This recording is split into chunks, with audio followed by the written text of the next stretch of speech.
Dans une région reculée, entourée de montagnes et de vents anciens, se trouvait un village paisible nommé Kalimba. C'était un village comme tant d'autres, avec ses marchés bruyants, ses enfants qui couraient pieds nus dans les ruelles poussiéreuses, et ses femmes qui échangeaient potins et recettes sous les arbres à l'ombre généreuse. Mais au cœur de Kalimba, se dressait une bâtisse que l'on ne pouvait ignorer, le salon de coiffure de Nella. On disait que les mains de cette femme étaient bénies, que ses doigts glissaient entre les mèches de cheveux comme le vent dans les feuilles d'un arbre. Les tresses qu'elle réalisait étaient si parfaites qu'on les croyait faites par des êtres d'un autre monde. Les femmes venaient de loin, parfois même de villages voisins, pour espérer obtenir ne serait-ce qu'un rendez-vous avec elle. Et pourtant, ce lieu magique, si convoité, abritait un secret interdit. Un panneau à l'entrée, écrit en lettres rouges, avertissait. L'interdiction absolue d'entrer avec un miroir ou un objet réfléchissant. Pas un miroir mural. Pas un écran de téléphone allumé. Pas un poudrier. Rien. Tout objet capable de renvoyer une image était proscrit. Nella elle-même fouillait chaque sac à main avec une précision presque militaire. Et si quelqu'un enfreignait cette règle, il était immédiatement expulsé. Pourquoi tant de prudence? Pourquoi cette peur presque maladive des reflets?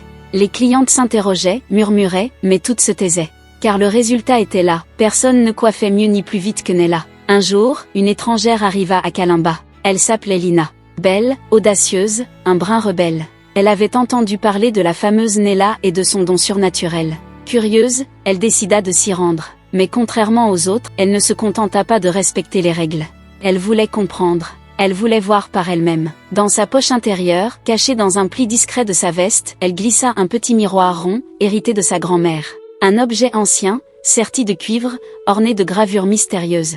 Lorsqu'elle arriva au salon, elle fut accueillie par Nella, souriante, chaleureuse, mais comme toujours, inflexible sur la fouille.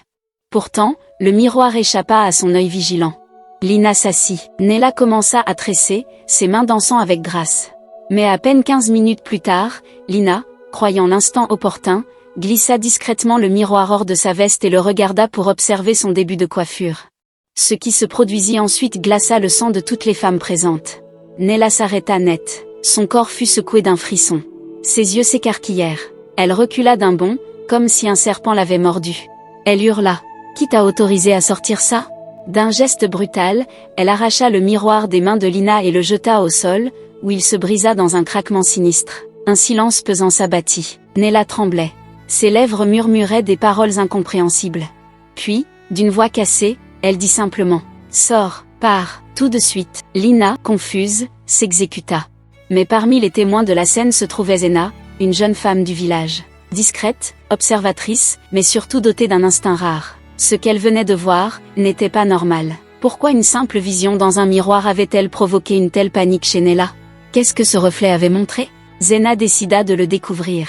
Elle se rendit chez Mama Sira, la vieille sage du village, détentrice de savoirs anciens et de secrets oubliés. Elle lui raconta tout. La scène, les cris, la peur dans les yeux de Nella. Mama Sira ferma les yeux un instant, comme pour sonder un autre monde. Puis elle dit, « Ce que tu décris là, ma fille, c'est l'œuvre d'un pacte. Un pacte ancien, scellé avec un djinn.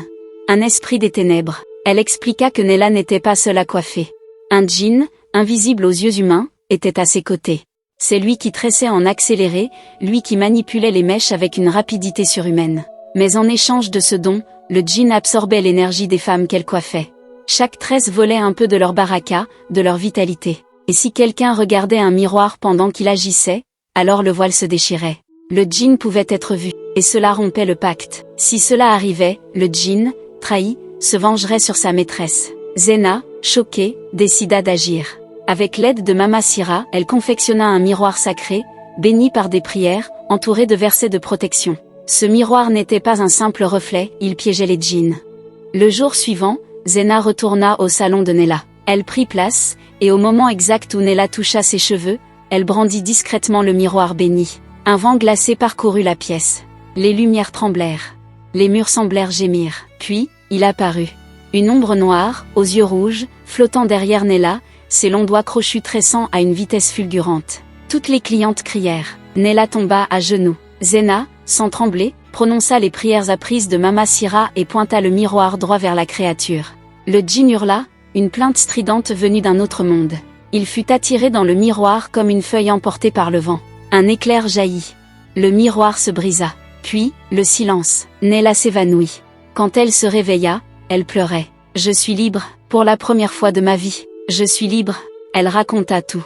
Sa mère, autrefois pauvre et désespérée, avait pactisé avec ce djinn pour offrir un avenir à sa fille. Depuis son enfance, Nella vivait avec ce démon invisible, qui l'aidait, mais la contrôlait. Dès ce jour, les miroirs furent de nouveau autorisés dans le salon. Nella, bien que moins rapide, continua de coiffer, avec ses propres mains, avec sincérité et humilité. Et les femmes, continuaient de venir. Non plus pour la magie, mais pour l'histoire. L'histoire d'une femme courageuse qui, avec l'aide d'une sœur de cœur, avait vaincu un démon et repris sa vie en main. Et toi qui m'écoutes, si cette histoire t'a touché, fasciné, ou simplement intrigué, alors abonne-toi à notre chaîne, active la cloche. Ici, chaque vidéo t'emmène dans des récits profonds, mystérieux et porteurs de leçons spirituelles. À très bientôt pour une nouvelle histoire.